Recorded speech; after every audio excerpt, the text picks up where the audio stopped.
الحمد لله رب العالمين الصلاة والسلام على نبينا محمد وعلى آله وصحبه أجمعين ومن تبعهم بإحسان إلى يوم الدين. رب اشرح لي صدري ويسر لي أمري واحلل عقدة من لساني يفقهوا قولي.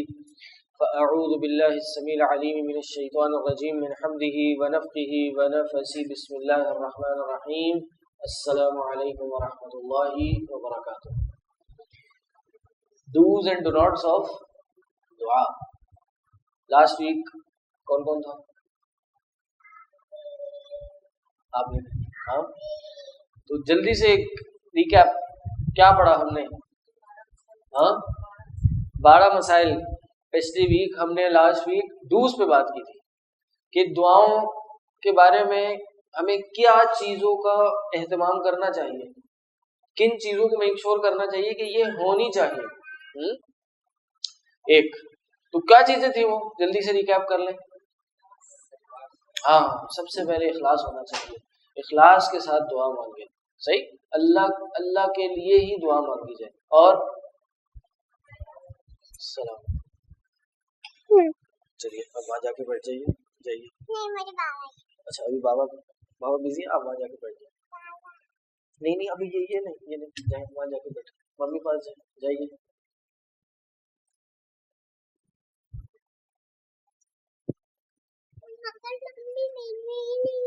جائیے ڈھونڈیے ان کو جا کے جائیے. جی، تو کیا ڈوز ہیں؟ اللہ سے مانگنا ہے. ایک تو اخلاص اللہ کے لیے مانگنا ہے، دکھاوے کی دعا نہیں ہونی چاہیے. اور دوسرا اللہ سے ہی مانگنا ہے. بہرحال یہ کچھ نہ کچھ آج کا بھی ٹاپک ہے. اور کسی کو وسیلہ نہ بنائے، وہ تو ڈو ناٹس میں آئے گا، یہ نہیں کرنا ہے. اور جائز وسیلہ پکڑنا ہے، جائز وسیلے پکڑنے، وہ پھر آج اور ڈیٹیل میں دوبارہ بات ہو جائے گی. اور باوضو ہو کے دعا مانگی جائے. اللہ کے نبی صلی اللہ علیہ وسلم سے کسی نے دعا کروائی، دعا کا پیغام بھیجا، تو نبی علیہ السلام نے پہلے وضو کیا، وضو کرنے کے بعد دعا کی. اور خشوع و خضوع کے ساتھ، انتہائی تضرع کے ساتھ انسان اپنے آپ کو اللہ کے سامنے ہلکا سمجھ کر عاجزی انکساری کے ساتھ، فقیری کے ساتھ دعا کرے. اللہ اتنی بڑی ذات ہے، ہم تو کچھ بھی نہیں ہے اللہ کے آگے. جب انسان اس سوچ کے ساتھ دعا کرے گا تو یہ دعا زیادہ قبول ہوگی. اللہ کے وسلم نے قرآن میں کہا کہ اللہ سے تضرع، عاجزی انکساری کے ساتھ دعا مانگی جائے. اور جی، ہاتھ اٹھا کے دعا مانگنی چاہیے. وعلیکم السلام. ہاتھ اٹھا کے، میں نے بتایا تھا کہ اللہ کے نبی صلی اللہ علیہ وسلم سے جو ہمیں حدیثیں آئی ہیں اس کی بہت ساری کیٹیگریز ہیں، اور ان ہر کیٹیگری کی بہت ساری ٹائپس ہیں. تو ہر ایک کیٹیگری کی ٹائپ یہ ہے کہ جس میں ہمیں نمبر آف نیریٹرز کے حساب سے، راویوں کے گنتی تعداد کے حساب سے حدیث آتی ہے. تو اس میں ایک متواتر ہے، خبر احاد ہے. اور خبر متواتر جو ہے وہ ہے کہ جس کو ایک بہت بڑی جماعت نقل کرے، اور یہ ذخیرہ حدیث میں بہت کم تعداد میں ہے، گنتی چنتی کے. اور ان متواتر احادیث میں سے ایک حدیث ہاتھ اٹھا کے دعا کرنے کی ہے کہ اللہ کے نبی صلی اللہ علیہ وسلم جب بھی دعا کرتے تو ہاتھ اٹھا کے کرتے. کئی صحابہ نے اس حدیث کو نقل کیا، تو اس لیے ہمیں ہاتھ اٹھا کے دعا کرنی چاہیے. اللہ کے نبی صلی اللہ علیہ وسلم نے یہ بھی فرمایا کہ اللہ تعالیٰ کو حیا آتی ہے جب بندہ ہاتھ اٹھا کے دعا کرتا ہے، تو اللہ کو حیا آتی ہے کہ اس کا ہاتھ خالی ہاتھ لوٹا دے. تو اس لیے دعا مانگنی چاہیے ہاتھ اٹھا کے. اور قبلہ رخ ہو کے، ماشاءاللہ میں تم تو یاد کر کے آئے ہو، ہے قبلہ رخ ہو کے دعا کرنی چاہیے. اللہ کے نبی صلی اللہ علیہ وسلم جب بدر کی رات کو دعا کر رہے تھے تو قبلہ رخ ہو کے، قبلے کی طرف متوجہ ہو کے دعا کر رہے تھے. یہ بھی آداب میں سے، یعنی یہ کوئی شرائط نہیں ہے دعا کی کہ یہی ہوں گی تو دعا قبول ہوگی، نہیں، بلکہ یہ اگر کی جائے تو دعا کی قبولیت مزید بڑھ جائے گی. کچھ ایک دو ان میں شرائط بھی ہیں، بہرحال مطلب وہ جائز ہی نہیں ہے، یعنی حرام ہے، جیسے ابھی ہم ڈسکس کریں گے کہ بھائی یہ تو نہیں کرنی. لیکن اور اس میں کچھ چیزیں واجب ہیں کہ وہ کرنی ہے، جیسے اللہ کے لیے کرنی ہے، اللہ سے ہی کرنی ہے، اس کے علاوہ کوئی دعا ہوگی نہیں، ایکسپٹ گناہ ہو جائے گا بہت بڑا. ٹھیک، تو قبلہ رخ ہو کے بھی دعا کریں، سنت ہے، بہترین طریقہ اللہ کے نبی صلی اللہ علیہ وسلم کا طریقہ ہے. تو اس لیے نبی علیہ السلام نے جو ہمیں تعلیم دی ہے دعائیں کرنے کی اسی کو فالو کرنا چاہیے. صحیح. اور کیا یاد کر کے آئے ہو؟ ہاں، اللہ تعالیٰ کی صفات کا واسطہ دیا جائے، وسیلہ دیا جائے، اور یقین کے ساتھ دعا کی جائے. اللہ کے نبی صلی اللہ علیہ وسلم نے فرمایا ادعوا اللہ وانتم موقنون بالاجابہ، اللہ سے دعا کرو اس حال میں کہ تمہیں اس کے قبول ہونے کا یقین ہو. یہ دعا لازمی قبول ہوگی. اور ہاں، اب ترتیب بھی ہے، پہلے اللہ کی تعریف بیان کی جائے، پھر درود شریف پڑھا جائے، اور پھر اپنی خواہش کا اظہار کیا جائے. یعنی فوراً نہیں اپنی خواہش اور اس پہ شروع ہو جائے. اللہ کے رسول نے ایک صحابی کو دیکھا ایسے کرتے تو منع کر رہے ہیں کہ اس نے جلد بازی کی ہے، ایسے نہیں کرے، بلکہ جب بھی دعا کرے سب سے پہلے اللہ کی تعریف کرے. اور آسان الفاظ ہیں، سورہ فاتحہ سب کو آتی ہے، اس کی پہلی آیت سب کو آتی ہے، وہ پڑھ دیں، اور بھی دعا یاد کر لیں اپنے دل سے، اپنی زبان میں، انگلش، اردو، فارسی، پشتو، پنجابی، جس میں دعا کرنے کرے. اور پھر کیا کرے؟ پھر اللہ کے رسول پہ درود و سلام بھیجے، اور پھر جو مانگنے وہ مانگے. جی ہاں، جب بھی کوئی دعا کرانے کے لیے کہے تو کیا کرنا چاہیے؟ پہلے اپنے لیے مانگنی چاہیے. نبی علیہ السلام نے فرمایا، نبی علیہ السلام کے بارے میں صحابی نے فرمایا کہ جب بھی نبی علیہ السلام کسی کا ذکر کرتے تو دعا کرانے کے لیے فبدأ بنفسہ، پہلے اپنے آپ سے شروع کرتے، اپنے لیے دعا کرتے، پھر سامنے والے کے لیے دعا کرتے. یہ جس نے کہا وہ دعا کرنے کے لیے، اس پہ بھی بات کی تھی. اور ہو گئے سارے؟ کوئی باقی ہے؟ جی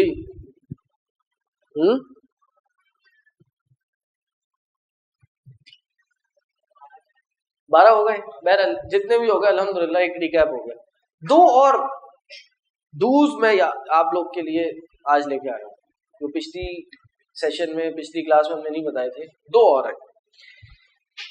ایک یہ کہ جب بھی دعا کی جائے تو اس کو 3 بار کیا جائے. کوئی خاص دعا، کوئی چھوٹی آپ نے دعا کرنی ہے، اللہ سے مانگنا ہے، کوشش کریں اس کو 3 بار کریں، 3 دفعہ ریپیٹ کریں اسے. اللہ کے نبی صلی اللہ علیہ وسلم کے بارے میں اما عائشہ نے فرمایا کان نبی صلی اللہ علیہ وسلم، جب بھی نبی علیہ السلام دعا کرتے کررر ثلاثا، تو اس کو 3 دفعہ دہراتے. اسی طرح عبداللہ ابن عباس نے فرمایا کہ اللہ کے رسول صلی اللہ علیہ وسلم کو یہ بات پسند تھی، اس بات کو نبی علیہ السلام اچھا سمجھتے تھے، کیا کہ جب بھی وہ دعا کریں تو 3 دفعہ کریں، او یستغفر ثلاثا، یا پھر مغفرت مانگے تو 3 دفعہ مانگے. یعنی جب بھی آپ نے کہنا استغفر اللہ تو کوشش کریں کتنی بار؟ ایٹ لیسٹ 3 بار. استغفر اللہ، استغفر اللہ، استغفر اللہ. یا آپ کہیں اللہ مجھ پہ رحم کر، اے اللہ مجھ پہ رحم کر، اے اللہ مجھ پہ رحم کر. یا آپ اگر اللہ سے کوئی مدد مانگ رہے، یا حی یا قیوم برحمتک استغیث، یا حی یا قیوم برحمتک استغیث، یا حی یا قیوم برحمتک استغیث، یا مقلب القلوب ثبت قلبی علی دینک، یا مقلب القلوب ثبت قلبی علی دینک، یا مقلب القلوب ثبت قلبی علی دینک. یہ سنت ہے. نبی علیہ السلام کا یہ طریقہ تھا کہ 3 بار کرتے تھے. اس لیے آپ کو اکثر دعاؤں میں 3 کی گنتی بہت ملے گی کہ نبی علیہ السلام نے یہ 3 بار کہا، نبی علیہ السلام نے یہ 3 بار دہرایا. تو اس لیے جلد بازی نہیں کرنی چاہیے. ابھی آگے پوائنٹ آ رہا ہے کہ دعائیں مسنون چھوڑ کے دعا نہیں کرنی چاہیے. سنت سے جو ثابت ہے، جو نبی علیہ السلام نے کی، ان کو چھوڑ کے اپنی بناوٹی دعائیں نہیں کرنی چاہیے. صحیح. اب سوال یہ ہے کہ جب انسان مسنون دعائیں مانگے گا اور ان کو 3 بار مانگے گا، اس کے پاس کیا اتنا ٹائم بچے گا کہ وہ نان مسنون یا غیر سنتی دعاؤں کو ڈھونڈے اور ان کو فالو کرے، ان کو پڑھے؟ اس لیے سلف ہمارے کہتے تھے کہ جب بھی کوئی بدعت ایجاد ہوتی ہے تو ایک سنت لازمی فوت ہو جاتی ہے، ایک سنت لازمی فوت ہوتی ہے. یہ اصول بیان کیا ہمارے اسلاف نے کہ جب بھی انسان ایسی چیزوں کو اختیار کرے گا جو سنت سے ثابت نہیں ہے، تو وہ چیزیں جو سنت سے ثابت ہیں وہ نگلیکٹ ضرور ہوں گی، وہ اگنور ضرور ہوں گی. اس لیے حد الامکان کوشش ہو. ویسے دعاؤں میں آپ جو دل میں آئے دعا مانگ سکتے ہیں. کسی شیخ نے کوئی اچھی دعا مانگی آپ وہ دعا ریپیٹ کر سکتے ہیں. کوئی اچھے الفاظ بتائیں آپ وہ ریپیٹ کر سکتے ہیں. لیکن یہ نہ ہو کہ بس یہی فوکس بنا ہوا ہے, ایسی دعائیں تلاش کر رہے ہیں کہ فلاں عالم نے یا فلاں شیخ کی, عالم کی, مولانا کی دعائیں ہیں, فلانے طریقت کی, اس سلسلے کی دعائیں ہیں, ہمارے پیر نے ہمیں دعائیں سکھائی ہیں وہ سکھائیں, خاص وظیفے ہم سیکھیں. بھائی اتفاقی طور پہ کسی شیخ نے کوئی بات بتا دی, اپنا ذاتی تجربہ ذکر کر دیا تو ٹھیک ہے, اس کو فالو کیا جا سکتا ہے.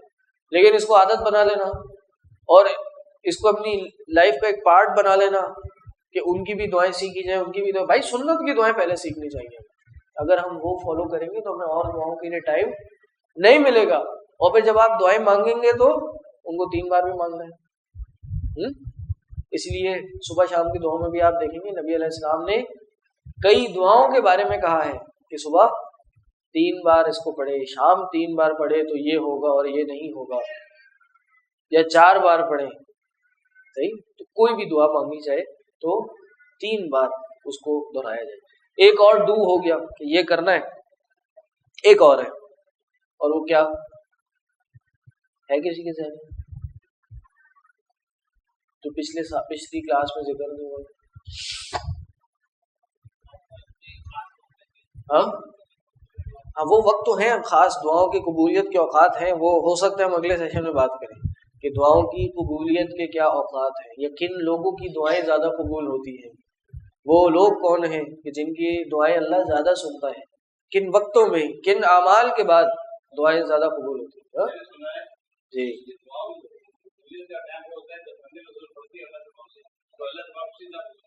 ہاں, بندہ تو اللہ نے شرط نہیں باندھے کوئی کہ بھائی جب انسان بندہ مانگے اللہ قبول کر دیتا ہے.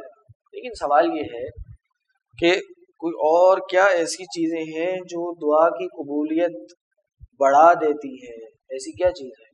ایک چیز ہے کہ انسان جب دعا کرے تو کوشش کرے آنکھوں سے آنسو نکلیں, رونے کی کوشش کرے, دل کی گہرائیوں سے اللہ سے دعا کرے.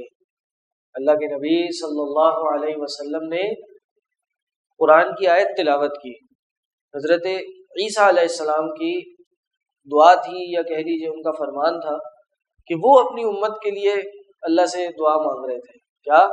اللہ ان تعذبہم فانہم عبادک, اللہ اگر تو ان کو عذاب دے تو بس یہ تیرے بندے ہیں, اللہ تو جو چاہے ان کے ساتھ کر, تیرے ہی بندے ہیں, تیرا ان پہ حکم چلتا ہے, تو نے ان کو پیدا کیا, تو چاہے سب کو جہنم میں ڈال دے, جو چاہے جس کو ختم کر دے, فانہم عبادک, اگر تو ان کو عذاب دینا چاہے تو بس یہ تیرے بندے. لیکن وَإِن تَغْفِرْ لَهُمْ, اور اللہ اگر تو ان کو معاف کر دے, فَإِنَّكَ أَنْتَ الْعَزِيزُ الْحَكِيمُ, اللہ اگر تو ان کو معاف کر دے تو بے شک تو بہت زیادہ غالب اور بہت زیادہ حکمت والا ہے. یعنی اللہ ان کو معاف کر. تو جب عیسیٰ علیہ السلام کی یہ دعا نبی علیہ السلام نے پڑھی, قرآن کی آیت پڑھی, تو نبی علیہ السلام نے فوراً اپنے ہاتھ اٹھائے اور ہاتھ اٹھا کے اس کے لیے دعا کی, اپنی امت کے لیے دعا کی. 3 بار کہا یا رب امتی امتی امتی, اور یہ کہتے ہوئے نبی صلی اللہ علیہ وسلم رو پڑے, رو کے 3 بار نبی علیہ السلام نے امتی کا لفظ استعمال کیا. اے رب میری امت, اے اللہ میری امت, میری امت یعنی ان کو بھی معاف کر, اے اللہ میری امت کا بھی خیال کر, اے اللہ میری امت کے لیے بھی ان کے گناہوں سے درگزر کر. نبی علیہ السلام کو کتنی فکر تھی, اس لیے تو ان کو کیا لقب ملتا ہے, رحمت للعالمین, کہ عالمین کے لیے رحمت ہے. تو اللہ تعالیٰ نے جب یہ نبی علیہ السلام کو کرتے ہوئے دیکھا تو کیا کیا, جبریل کو بھیجا, اے جبریل جاؤ نبی علیہ السلام سے جا کے پوچھو کہ ما یبکی کا, کیا چیز آپ کو رلا رہی ہے, وہ کیا چیز ہے جو جس سے آپ کی آنکھوں میں آنسو آ گئے. اللہ تو جانتا ہے, لیکن اے جبریل آپ جائیں نبی علیہ السلام سے پوچھیں جا کے. تو جبریل گئے, نبی علیہ السلام کے پاس پہنچے, ان کو کہا کہ اللہ تعالیٰ پوچھتا ہے کہ آپ کو کس چیز نے رلایا ہے. کیا چیز آپ کی آنکھوں میں آنسو لے آئی ہے؟ تو انہوں نے بتایا کہ بھائی یہ معاملہ ہے، بتا دیا انہوں نے۔ تو پھر اس کے بعد جبریل اللہ تعالیٰ کے پاس گئے اور اللہ تعالیٰ نے پھر جبریل علیہ السلام کو بھیجا اور کہا کہ جاؤ نبی علیہ السلام کو بتا دو ہم آپ کی امت سے راضی ہو گئے ہیں، ولا نسوک کا، اور آپ کو ہم تکلیف میں نہیں ڈالیں گے۔ یعنی یہ نبی علیہ السلام نے رو رو کے دعائیں مانگی نا، اللہ نے خاص وجہ پوچھی اس کے لیے، اور جس وجہ سے روئے اللہ تعالیٰ نے وہ دعا بھی قبول کر لی۔ اللہ کے نبی صلی اللہ علیہ وسلم کوئی دعا مانگے، کوئی شک بھی ہو سکتا ہے کہ وہ قبول نہ ہو۔ کائنات کا اگر کوئی سب سے زیادہ مستجاب الدعوات شخص ہو، نبی علیہ السلام سے زیادہ تو مستجاب الدعوات نہیں ہو سکتا نا، نبی علیہ السلام سے بڑھ کر تو نہیں ہو سکتا، لیکن پھر بھی نبی علیہ السلام رو رو کے دعائیں کر رہے تھے۔ نبی علیہ السلام اپنی امت کے لیے رو پڑے، اتنا روئے کہ اللہ تعالیٰ نے جبریل کو بھیج دیا۔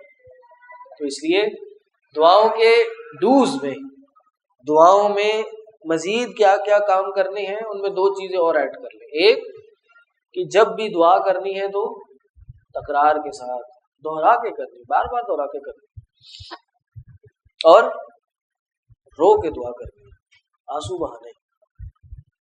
اور اس کی بڑی فضیلت ہے، انسان جب اکیلے میں بیٹھا ہو اللہ کے سامنے اور اکیلے میں اللہ سے مخاطب ہو اور اللہ کو یاد کر کے اس کی آنکھوں سے آنسو بہہ جائیں، تو کتنی بڑی فضیلت ہے کہ قیامت کے دن عرش الہی کا سایہ اس بندے کو نصیب ہوگا، کہ جس دن اللہ کے عرش کے سائے کے سوا کوئی سایہ نہیں ہوگا۔ گرمی کی بڑی تپش ہوگی، شدت ہوگی، لوگ اب اتنی گرمی ہوگی، لوگ اپنے پسینے میں ڈوبے ہوں گے، اپنے بعض لوگوں کو ان کے گھٹنوں تک پسینہ آئے گا، بعض کو ان کے جسموں کے آدھے حصے تک پسینہ آئے گا، بعض لوگ پورے جسم ان کا پسینے میں ڈوبا ہوگا۔ اس وقت 7 لوگوں کو عرش الہی کا سایہ نصیب ہوگا، 7 لوگ، اور ان میں سے ایک شخص کون ہے؟ ذکر اللہ خالیا ففاضت عیناہ، کہ اس نے اللہ کو خلوت میں یاد کیا، اکیل میں اللہ کا ذکر کیا اور اس کی آنکھوں سے آنسو بہہ گئے۔ اس لیے انسان کو کوشش کرنی چاہیے، اور یہ ہوگا کیسے؟ جب دل نرم ہوں گے، جب انسان کا دل سخت نہیں ہوگا، جب انسان کا دل مریض نہیں ہوگا، بلکہ انسان کا دل حی ہوگا، زندہ ہوگا، انسان کے دل میں خشیت الہی بھری پڑی ہوگی، انسان کے دل میں آخرت کا ڈر بہت زیادہ ہوگا، انسان کثرت سے قرآن پڑھتا ہوگا، نمازوں میں کوتاہی نہیں ہوگی، اذکار کرتا ہوگا، نوافل پڑھتا ہوگا، جو چیز انسان کے دل کو نرم کرتی ہوگی اس کا اہتمام کرتا ہوگا۔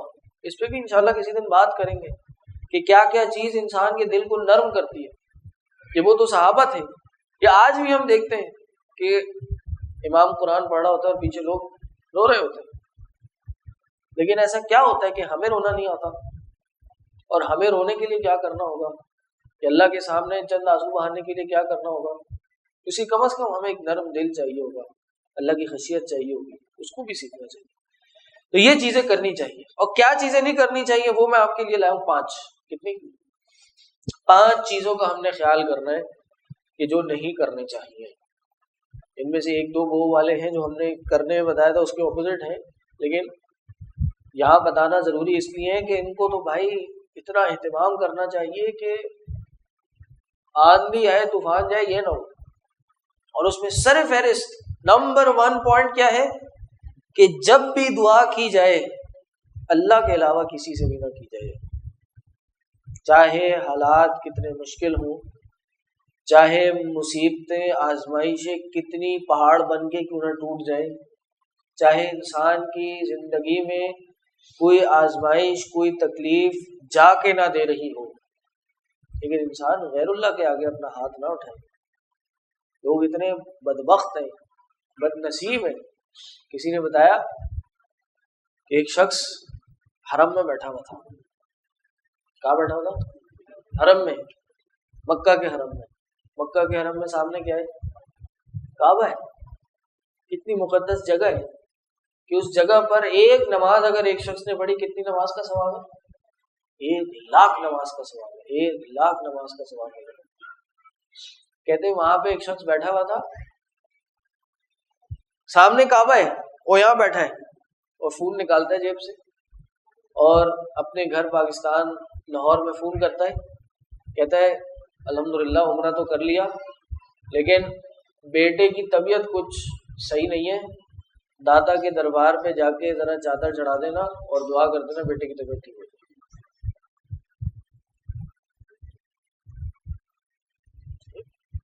کتنی بدبختی ہے کہ انسان کعبے کے آگے بیٹھا ہے۔ بھائی تو اس جگہ پہ بیٹھا ہے کہ جس کی طرف اگر کسی نے آنکھ اٹھا کے بھی آج تک دیکھی تو اس کو نیز تو نابود کر دیا گیا۔ تو اس جگہ پہ بیٹھا ہے کہ جس کو حرم کہا، تو اس جگہ پہ بیٹھا ہے کہ جہاں پر کئی انبیاء آ کے گئے، تو اس جگہ بیٹھ کے غیر اللہ کو پکار رہا ہے۔ یہ بدبختی ہے شرک کی۔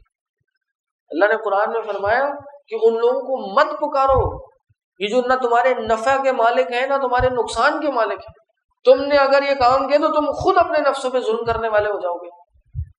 آج ہمارے ملک کیا بلکہ بدنصیبی یہ ہے، ہر جگہ ہر گلی کے کونے پہ یہ شرک کا کوئی نہ کوئی اڈا بنا ہوتا ہے، کوئی نہ کوئی بازار بنا ہوتا ہے۔ اچھا اس پہ کسی نے بڑا فخریہ اس کو ڈیفینڈ کیا، کہا کہ آپ مزاروں کو غلط بول رہے ہیں، آپ مزاروں کو غلط بولتے ہیں۔ کہتے ہیں آپ مجھے کوئی ایسا شہر دکھا دیں، کوئی ایسا ملک دکھا دیں کہ جہاں مزار نہ ہو۔ آپ کہہ رہے ہیں غلط ہے۔ تو سامنے ایک شخص بیٹھا تھا، اس نے کہا میں بتاتا ہوں آپ کو، کہا آپ سعودیہ چلے جائیں، سعودیہ میں کوئی مزار نہیں ہے۔ کہہ رہے وہاں تو خود اللہ کے رسول صلی اللہ علیہ وسلم کا مزار ہے۔ اب سننے والے جن کو علم نہ ہو، جن کا عقیدہ پختہ نہ ہو، وہ تو کہیں گے یار کیا بات کی ہے، سبحان اللہ۔ ایسا اگر تو غلط چیز ہوتی تو یقیناً کوئی نہ کوئی ایسا شہر ایسا ملک ہونا چاہیے نا جہاں یہ نہ ہو، لیکن یہاں تو ہر ملک ہر شہر میں یہ معاملہ ہے۔ اور انڈیا پاکستان چلے جائیں تو ایک گلی چھوڑے دوسری گلی میں مل جائے گا آپ کو۔ تو جب ایک چیز غلط ہو سکتی ہے جو اتنے سارے لوگ کر رہے ہیں، ہو ہی نہیں سکتی۔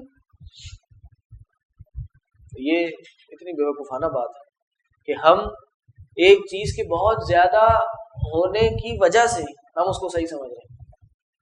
اللہ کے نبی صلی اللہ علیہ وسلم نے کہا کہ قبروں کو پختہ نہیں کرنا، کوئی بھی قبر ایک بالش سے زیادہ ہو اس کو توڑ دو، حضرت علی کو حکم دیا۔ ایک بالش سے زیادہ اوپر اٹھی ہوئی ہو اس کو ایک بالش تک یا اس کو توڑ دو، ختم کر دو۔ دنیا میں اگر اتنا زیادہ ہو رہا ہے تو کیا ہوا؟ دنیا میں میں پوچھتا ہوں کوئی ایسا شہر ہے، کوئی ایسا ملک ہے جہاں پہ جھوٹ نہ بولا جاتا ہو؟ اس کا کیا مطلب جھوٹ بولنا صحیح ہو گیا؟ کوئی ایسا ملک ہے، کوئی ایسا شہر ہے جہاں فحاشی نہ ہوتی ہو، جہاں کرپشن نہ ہوتی ہو، جہاں گانے نہ سنے جاتے ہو؟ اس کا مطلب کیا ہوا؟ صحیح ہو گیا یہ؟ یعنی لوگوں کے کرنے سے ہم دلیل پکڑیں گے؟ ہماری شریعت کوئی معیار نہیں ہے؟ اور مزے کی بات یہ ہے کہ ہم ان کو مشکل کشا سمجھتے ہیں کہ یہ ہمارے مصائب دور کریں گے، یہ ہماری پریشانیاں دور کریں گے، یا ان کے ذریعے اللہ ہماری پریشانیاں دور کرے گا۔ تو بھائی اس میں بھی اختلاف ہو گیا۔ کراچی والے داتا یہ عبداللہ شاہ غازی کی طرف جا رہے ہیں، اندرون سندھ والے شاہ عبداللطیف بٹھائی کے پاس جا رہے ہیں، وہاں والے لال شہباز قلندر کے پاس جا رہے ہیں، وہ علی حجویری کے پاس جا رہے ہیں، بغداد والے اور وہ سرکار الگ ہے، ایران میں پتہ نہیں کتنے مزار ہیں، عراق میں پتہ نہیں کتنے مزار ہیں۔ بھائی تم ایک جگہ تو اکٹھا ہو، مشکل کشا کون ہے یہی بتا دو، ایک تو پتہ چلے۔ اس لیے کبھی بھی جتنی بھی یہ اللہ کی طرف سے آزمائش آتی ہے، اللہ کی طرف سے ٹیسٹ آتا ہے، اور میں نے خود دیکھا ہے، خود اس کو ایکسپیرینس کیا ہے کہ بہت سے لوگ ان کی زندگی میں ایک آزمائش آئی، بالکل صحیح عقیدے والے موحد لوگ تھے، توحید پرست تھے، لیکن وہ آزمائش دور نہیں ہو رہی تھی، کوئی بیماری تھی وہ نہیں دور ہو رہی تھی۔ کیا ہوا؟ تھوڑے عرصے بعد عقیدہ ہلنے لگا، اور کیا ہوا؟ انہوں نے پھر یہ تعویذیں اور اس طرح کے جو چھلے تھے وہ پہننا شروع کر دی، کہ بھائی یہ ہمیں فائدہ دے دے گا. دعائیں تو فائدہ نہیں دے رہی, ہو سکتا ہے اس سے فائدہ ہو جائے. ایک شخص کیا 9 سال تک اولاد نہیں ہوئی, ایک شخص کیا 9 سال تک اولاد نہیں ہوئی, 10ویں سال اس کو کسی 9 سال وہ توحید پہ چلتا رہا, اللہ سے ہی مانگتا رہا, لیکن اولاد نہیں ہوئی.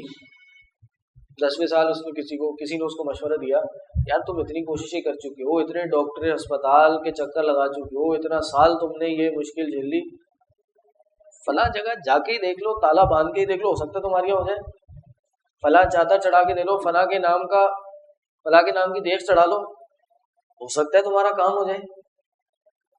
وہ 10ویں سال گیا اور اس کے اولاد ہو گئی, اس کے اولاد ہو گئی. اب یہ عقیدہ اس کا تو کیا ہے, یار واقعی یہ تو ہوئے پہنچے ہوئے پی رہے ہیں, یہ تو پہنچی ہوئی سرکار ہے, یہ تو واقعی اولاد دیتے ہیں, ان کے یہ کام کرنے سے واقعی مسئلے حل ہو جاتے ہیں. تو ان پہ تو عقیدہ رکھنا چاہیے. دیکھنے والے بھی عقیدہ رکھ لیں گے اپنا, لیکن جن کے پاس علم نہیں ہوگا, جہالت ہوگی, وہ اس پہ ایمان نہیں لائیں گے, کیونکہ یہ پتہ ہے اب یہ کس طرح ہوا. اب انسان اپنا ایمان کیسے صحیح کرے, یا صحیح عقیدہ کیا ہے کہ بھائی ہو کیسے, کیا جواب کیا ہے اس کا. تو بھائی اس کا مطلب یہ ہے کہ 10 سال شیطان جو ہے وہ رکاوٹ بنا ہوا تھا اس کے لیے اولاد ہونے کی, اور اللہ کی طرف سے یہ آزمائش تھی انسان کا عقیدہ چیک کرنے کے لیے, انسان کی توحید چیک کرنے کے لیے, کہ میں دیکھوں, میں اس کو پریشانی آزمائش میں ڈالتا ہوں, یہ میرے علاوہ کسی کے گھر پہ جاتا ہے, دستک دیتا ہے نہیں دیتا. عبداللہ ابن مسعود رضی اللہ عنہ, ان کی وائف تھی, ان کی وائف عبداللہ ابن مسعود نے ان کو حدیث سنائی کہ بے شک جو یہ تعویذیں ہوتی ہیں, یہ جو دم ہوتے ہیں, یہ کیا ہیں, شرک ہے. ان کو حدیث سنائی, کیا آپ کہتے ہیں یہ شرک ہے؟ ہم تو اپنے زمانے میں ہمیں کوئی بیماری ہوتی تھی, آنکھ میں تکلیف ہوتی تھی, تو ہم فلاں عورت کے پاس جاتے تھے, دم کرواتے تھے اور ہمیں صحیح ہو جاتے تھے, ہمارا علاج ہوتا تھا. آپ کہہ رہے ہیں یہ شرک ہے, یہ کیسے ہو گیا؟ پھر اگر شرک تھا تو ہماری آنکھ صحیح کیسے ہو جاتی تھی؟ عبداللہ ابن مسعود نے بہت اچھی بات کہی, انہیں کہ اصل میں وہ شیطان تھا جو تمہاری آنکھوں میں تکلیف ڈالتا تھا, اور جب تم فلاں عورت کے پاس جاتے تھے, شرکیاں کام کرتے تھے, شرکیاں دم کراتے تھے, دم کرانا صحیح ہے لیکن شرکیاں دم کرانا غلط ہے, تو وہ شرکیاں دم کراتے تھے تو ہوا کیا, وہ تمہاری آنکھ میں تکلیف ڈالنا بند کر دیا کرتا تھا, تم صحیح ہو جاتے تھے, اور تمہارا عقیدہ بن جاتا تھا کہ ہماری تو اس سے علاج ہو جاتا ہے, ہمارا تو اس سے علاج ہو جاتا ہے. اس لیے شیطان کی پہلی کوشش ہے کہ انسان کا عقیدہ خراب کرے. سب سے پہلے انسان کو جس چیز سے بچنا چاہیے دعاؤں میں, وہ یہ ہے کہ بھائی غیر اللہ کے آگے کبھی ہاتھ نہ اٹھائے. اور میں کہہ رہا تھا کہ کتنی بد نصیبی ہے کہ کیا دنیا کا کوئی شخص, کوئی بھی دنیا کا فرقہ ہو, کوئی عالم ہو, کسی بھی اسلام کے مکتبہ فکر سے تعلق رکھتا ہو, کیا وہ یہ کہے گا کہ اللہ سے مانگنا غلط ہے؟ کبھی کوئی کہے گا؟ نہیں کہے گا, نہیں کہہ سکتا. یہ متفق علیہ مسئلہ ہے, یونانیمسلی اگریڈ اپون مسئلہ ہے. سب کہتے ہیں اللہ سے مانگنا چاہیے, کوئی نہیں کہتا کہ اللہ سے نہیں مانگا تو غلط کیا, یا اللہ سے مانگا تو غلط کیا, کوئی نہیں کہتا. لیکن اس چیز کو بہت لوگ غلط کہتے ہیں کہ غیر اللہ سے اگر مانگا ہے تو یہ غلط کیا ہے, غیر اللہ کا وسیلہ پکڑا تو غلط کیا. ہماری زندگی تو چھوٹی سی زندگی ہے کہ انسان اس چیز کے پیچھے لگا ہوا ہے کہ جس کو بہت سے لوگ شرک کہتے ہیں, بدعت کہتے ہیں, ناجائز کہتے ہیں, اور اس چیز سے لاپرواہ ہے, اس چیز کو چھوڑے ہوئے ہیں, جس کو دنیا کا ہر عالم, ہر شخص کہتا ہے کہ بھائی یہ کرنا صحیح ہے, اس میں کوئی مسئلہ نہیں ہے, اس کام کو کرنے میں کوئی عیب نہیں, اللہ سے مانگنا کوئی غلط بات نہیں. تو اس لیے سب سے پہلے انسان کو اللہ سے مانگنا چاہیے. دوسرا کام بڑا انٹرسٹنگ ہے کہ جو ہمیں نہیں کرنا چاہیے دعاؤں کے حوالے سے, اور وہ یہ تصنع سے بچنا چاہیے. تصنع مشکل لفظ ہے. تصنع کا کیا معنی ہے؟ تصنع نکلا ہے صنع, بنانا. تو تصنع کیا ہے؟ بناوٹی پن, فیکنگ اٹ اپ, ایکٹنگ کر لینا، آرٹیفیشلی اپنے آپ کو اس طرح بنا لینا کہ آپ آرٹیفیشل دعائیں کر رہے ہو، دکھاوا کرنا، اس سے بچنا چاہیے۔ اس کی ایک صورت کیا ہے کہ دعاؤں میں سجا کلامی سے کام لیا جائے۔ سجا کلامی کیا ہوتی ہے؟ آپ کے سادی زبان میں شاعرانہ طور پہ دعائیں کرنا، ایسے دعائیں کرنا کہ جملوں کا آخر سیم ہو۔ قرآن شاعری ہے؟ جی قرآن شاعری نہیں ہے، قرآن سجا ہے۔ یعنی جب آپ قرآن پڑھتے ہیں تو آپ دیکھتے ہیں اکثر صورتیں ایسی ہیں کہ جن کے آخر کا جو لفظ ہے وہ ملتا جلتا ہوتا ہے۔ وَالضُّحَىٰ وَاللَّيْلِ إِذَا سَجَىٰ مَا وَدَّعَكَ رَبُّكَ وَمَا قَلَىٰ وَلَلْآخِرَةُ خَيْرٌ لَكَ مِنَ الْأُولَىٰ۔ آخر کے لفظ کیا ہے؟ ملتے جلتے ہیں، لیکن یہ شاعری نہیں ہے۔ صحابی رسول عبداللہ ابن عباس کہتے ہیں کہ انظر السجع، تم کیا کرو؟ سجا کلامی کو دیکھو، اور اپنی دعاؤں میں کہ سجا کلامی سے بچ جاؤ۔ یہ جو جملے بنانا، شاعرانہ طور پہ دعائیں کرنا ہے نا، یہ نہیں کرنا۔ فاجتنبہ، اس سے اپنے آپ کو بچا لو، اس کو چھوڑ دو، کیونکہ میں نے دیکھا ہے کہ اللہ کے رسول صلی اللہ علیہ وسلم اور اس کے صحابہ اس چیز سے اپنے آپ کو بچاتے تھے۔ یہ دعاؤں میں حد سے بڑھ جانا ہے۔ اللہ کے نبی صلی اللہ علیہ وسلم نے فرمایا کہ میری امت میں ایسے لوگ آئیں گے، توجہ کیجیے، میری امت میں ایسے لوگ آئیں گے کہ جو دعاؤں میں اور طہارت پاکی حاصل کرنے میں حد سے زیادہ بڑھیں گے۔ طہارت حاصل کرنے میں حد سے زیادہ بڑھنا کیا ہے؟ کہ انسان ابھی وضو کر کے آیا ہے، دوبارہ چلا گیا وضو کرنے۔ ہاں اگر تو یعنی ثواب حاصل کرنا مقصد ہے تبھی ہاں کوئی مسئلہ نہیں ہے، لیکن انسان واش روم سے نکلا، اس نے ہاتھ دھونے، ابھی دھو کے آ گیا، اور پھر اس کے ذہن میں خیال آیا نہیں میرے تو ہو سکتا ہے ہاتھ نہ دھو لوں، وہ پھر پہنچ گیا، نل کھلا ہے، اب وہ 5 منٹ 10 منٹ 15 منٹ وہ ہاتھ اپنے صاف کیے ہی چلا جا رہا ہے۔ بعض اوقات یہ بیماری سے ہو جاتی ہے، ایک سائیکولوجیکل ایک ڈیزیز ہے، اس کا علاج کرنا چاہیے۔ لوگ یہ سمجھتے ہیں کہ وہ پاک نہیں ہے اور ہر وقت اس پریشانی میں رہتے ہیں۔ تو نبی علیہ السلام نے کہا کہ میری امت ایسا کرے گی، ایسے لوگ آئیں گے جو پاکی طہارت کے معاملے میں حد سے بڑھ جائیں گے اور دعاؤں کے معاملے میں حد سے بڑھ جائیں گے۔ تو دعا میں حد سے بڑھنا کیا ہے؟ یہی کہ بھائی سادے طور پہ ہلکی تضرع آجی ان کی ساری کے ساتھ اللہ سے دعا مانگنا۔ ضروری نہیں ہے کہ اس میں حد سے بڑھ کر آپ الفاظ اچھے اچھے بنائیں، اچھے اچھے اشعار طے کریں دعائیں مانگنے کے لیے، لوگوں میں مشہور ہو جائیں دعائیں مانگنے کے، یار یہ بس دعا بڑی اچھی کرتا ہے۔ ہاں اگر تو اس دعا میں خدا خوفی ہو، اس دعا میں سنت کی دعائیں ہوں، اس دعا میں قرآن کی دعائیں ہوں اور دل سے دعا ہو رہی ہو، پھر تو وہ اچھی ہو تو بہت اچھی بات ہے۔ لیکن اگر وہ صرف اس وجہ سے اچھی ہے کہ جو دعا مانگ رہے اس نے الفاظ بہت ہی چن کے استعمال کیے ہیں اور اس کی واہ واہ ہو جائے، اور اس نے جملے بڑے اچھے فکس کیے ہیں، پہلے یہ پھر یہ پھر یہ، تو یہ بناوٹی پن ہے، یہ تصنع، اس سے بچنا چاہیے۔ اسی طرح بہت زیادہ تکلف نہیں ہونا چاہیے۔ تکلف مطلب ایسی چیزیں نہیں مانگنی چاہیے کہ جس کی ضرورت نہ ہو، یا خاص کر کے نہیں مانگنی چاہیے۔ مثال کے طور پہ سمجھاتا ہوں۔ عبداللہ بن مغفل رضی اللہ عنہ ایک صحابی ہیں، انہوں نے اپنے بیٹے کو دعا کرتے ہوئے سنا۔ دیکھیں کیا دعا کر رہا تھا بیٹا، کہا اے اللہ مجھے جنت کے بائیں جانب ایک بڑا سفید محل عطا کر دے۔ ان کے بیٹے یہ دعا مانگ رہے تھے، کیا مانگا انہوں نے؟ ایک تو بائیں جانب، پھر ایک سفید محل۔ تو بھائی اس کی کیا ضرورت تھی؟ اس کی کیا ضرورت تھی؟ تو انہوں نے اپنے بیٹے کو بتایا کہ بیٹے جب بھی اللہ سے دعا کرو تو جنت کی دعا کرو، اس طرح سے خاص کر کے دعا نہ کرو، کیونکہ اللہ کے نبی صلی اللہ علیہ وسلم نے ہمیں دعاؤں میں حد سے زیادہ بڑھنے سے منع کیا ہے، تو اس لیے یہ خاص کر کے دعا نہ کی جائے۔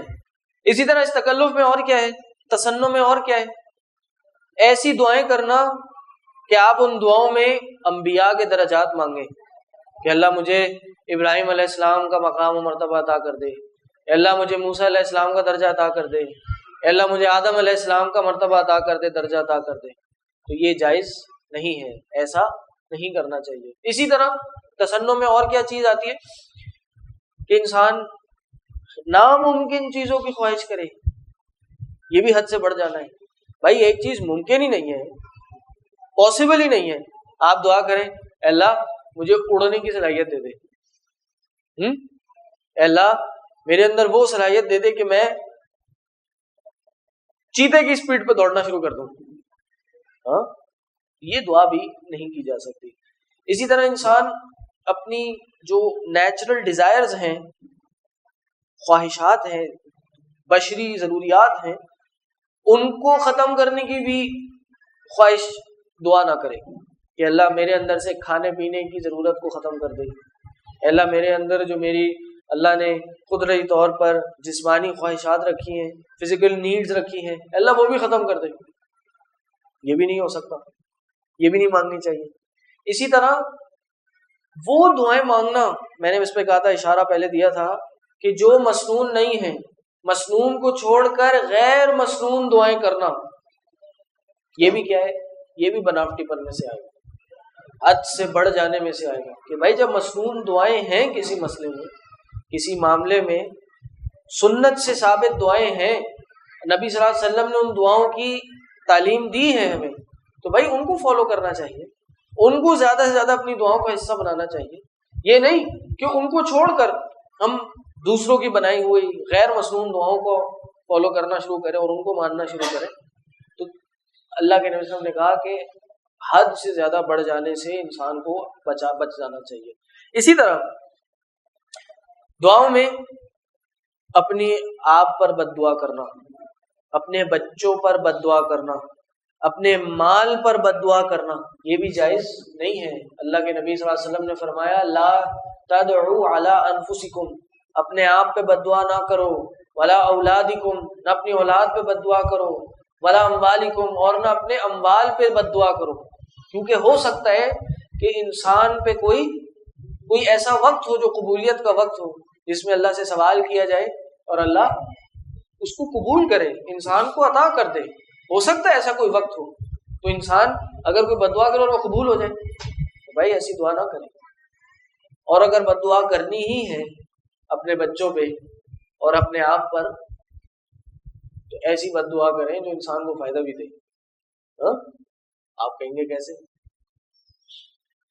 ایک بچہ تھا، اس کی ماں جب بھی اس سے پریشان ہوتی، یہ بچہ جب ماں کو تنگ کرتا تو ماں اس کو ایک بد دعا دیتی تھی، یا کہہ لیجیے دعا دیتی تھی، اور وہ دعا یہ دیتی تھی کہ اللہ تجھے کعبے کا امام بنا دے۔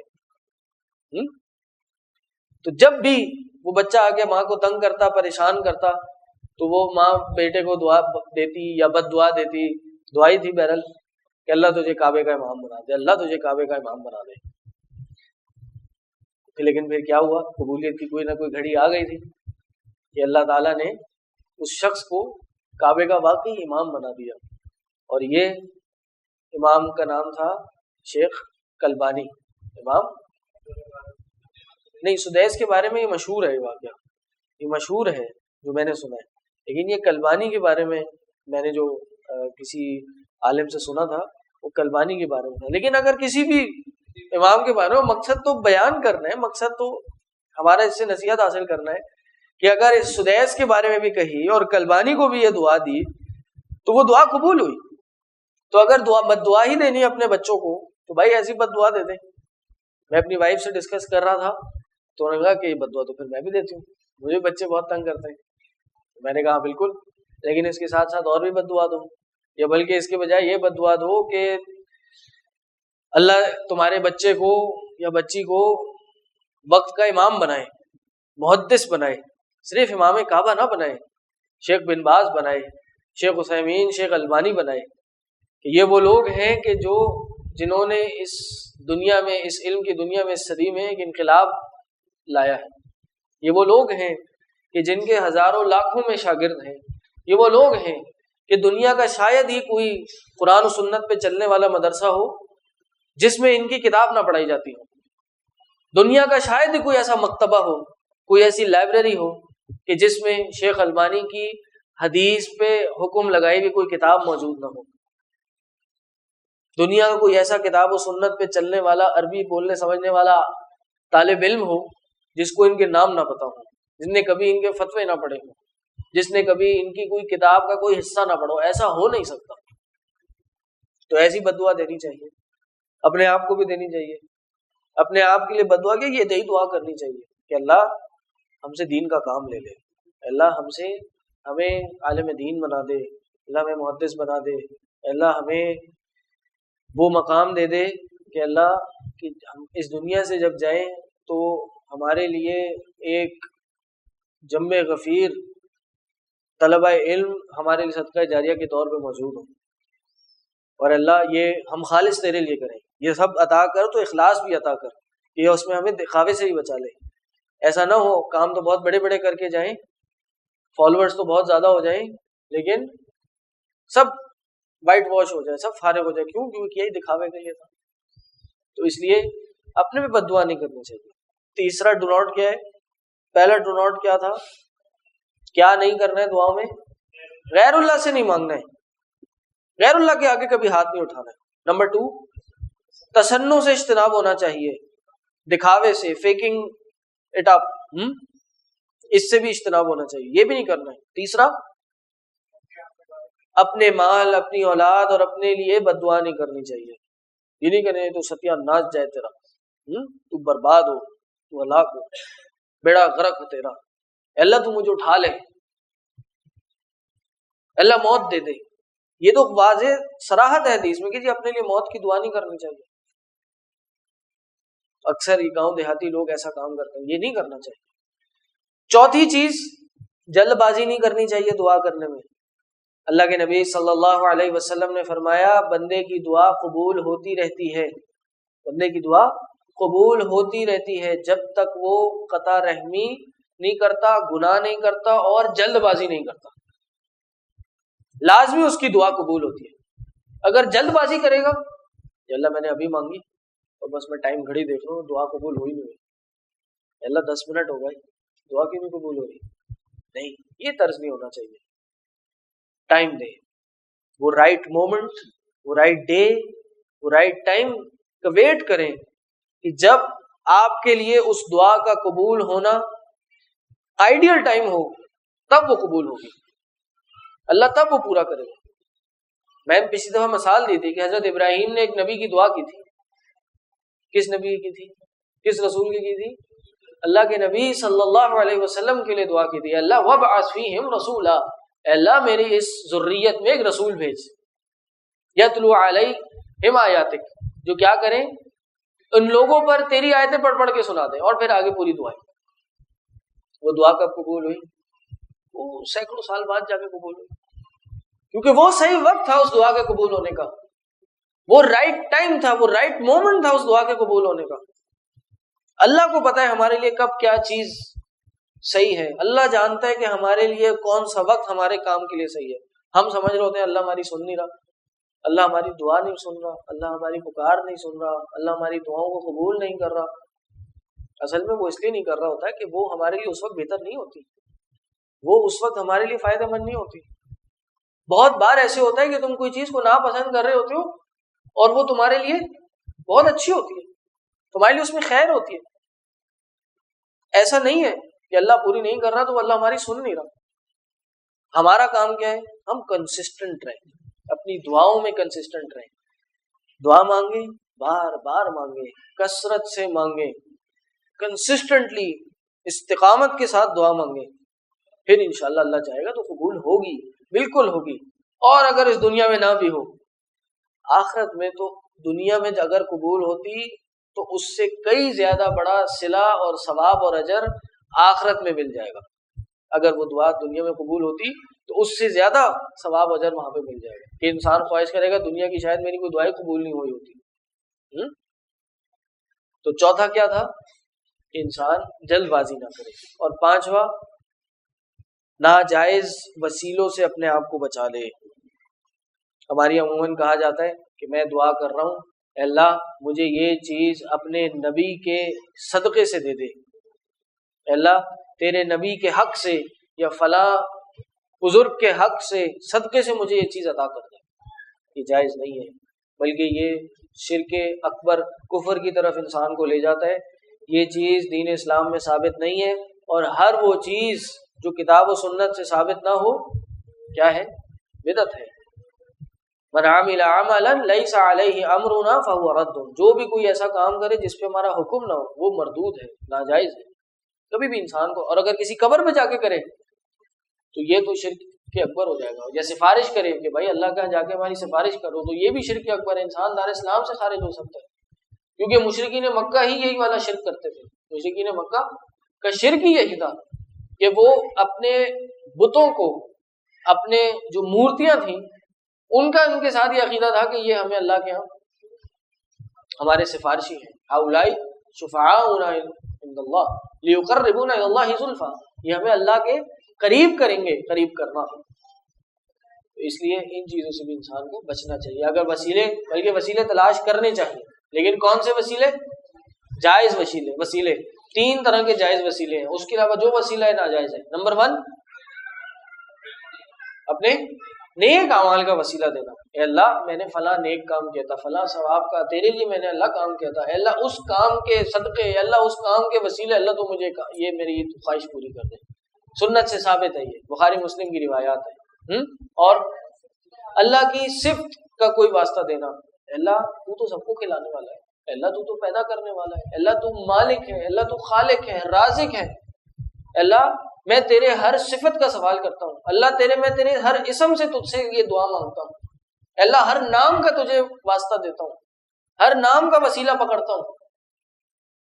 اور دعا ہے نا، میں نے پچھلی بار بھی شاید بتائی تھی کہ اللہ کے نبی صلی اللہ علیہ وسلم نے دعا سکھائی کہ اے اللہ میں تجھ سے تیرے ہر نام سے مانگتا ہوں، ہر نام کا واسطہ دیتا ہوں، وہ نام جس سے تو نے اپنی ذات کا نام رکھا، وہ جو تو نے اپنی کسی مخلوق کو سکھایا، وہ جو تو نے اپنی کسی کتاب میں نازل کیا، اور وہ نام بھی جو تو نے کسی کو نہیں سکھایا، اپنے غیب کے علم میں چھپا کے رکھے، اللہ ان ناموں کا بھی واسطہ دیتا ہوں، اللہ تو میری یہ دعا قبول کر لے۔ اور اس حدیث میں الفاظ کہیں، اللہ اس قرآن کو میرے سینے کی، میرے دل کی بہار بنا دے، ونور صدری، اور سینے کا نور بنا دے، وجلاء حزنی، اور اس قرآن کو میرے حزن، میرے غم کو دور کرنے والا بنا دے۔ اللہ سے دعا ہے جو باتیں کہیں، جو سنی، اس میں ہم سب کو عمل کرنے کی توفیق عطا کرے، دعاؤں کے ان آداب کو صحیح سے سیکھ کر، سمجھ کر، اس پہ ہر پل ہر دم عمل کرنے کی توفیق عطا کرے، ان چیزوں کا خیال رکھ کر ہمیں دعائیں کرنے کی توفیق عطا کرے۔ اللہ سے دعا ہے اللہ تعالیٰ ہماری تمام جائز حاجات کو پورا کرے۔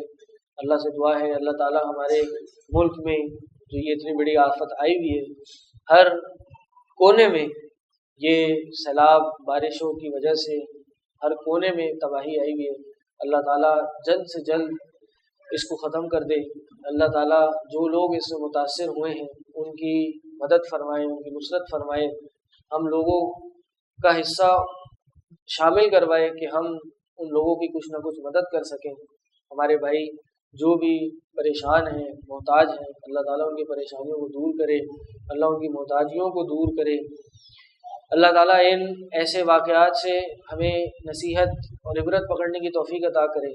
یہ صرف اور صرف ہمارے گناہوں کا نتیجہ ہوتی ہے، ملکی سطح پر بھی اور انفرادی سطح پر بھی۔ ہمارے گناہ بڑھنے سے، ہماری سرکشیاں بڑھنے سے اللہ تعالیٰ ہم پہ یہ عذاب بھیج دیتا ہے کہ ایک ہی چند منٹوں میں۔ ہمارے ادارے کے ایک قاری ہیں، وہ کہہ رہے میں نتیا گلی گیا ہوا تھا تو مجھے ایک بھائی نے سوات بلایا، شام 5 بجے میری ان سے بات ہوئی، بھائی آ جاؤ ذرا چکر لگا لو، اور کہہ رہے رات 10 بجے فون پہ بات ہوئی تو سب ختم ہو چکا تھا۔ ایک ریلا آیا پانی کا، پتھروں کا، درخت تھے اس کے اندر، ملبہ تھا اس کے اندر۔ یہ سوات کا پانی بڑا صاف ستھرا بلو رنگ کا، گرین رنگ کا پانی ہوتا ہے۔ آج حالت دیکھیں اس پانی کی، ایسا لگ رہا ہے کوئی سندھ کا یا کوئی دریائے سندھ کا پانی ہے جو مٹیالہ پانی ہوا ہے۔ اس قدر عذاب بن کے یہ پانی آیا۔ تو اللہ کا شکر بھی ادا کرنا چاہیے کہ الحمدللہ اللہ نے ہمیں محفوظ رکھا، اس آفت سے، اور جن لوگوں پہ یہ آفت یہ پریشانی بھیجی ہے اللہ تعالیٰ جلد از جلد ان سے پریشانی دور کرے اور ان تک جلد از جلد ان کے لیے امداد ان تک پہنچائے اور ان کے مسائل کو جلد از جلد حل کرے۔ بارک اللہ لی ولکم ولسائر المسلمین، استغفر اللہ واتوب الیہ۔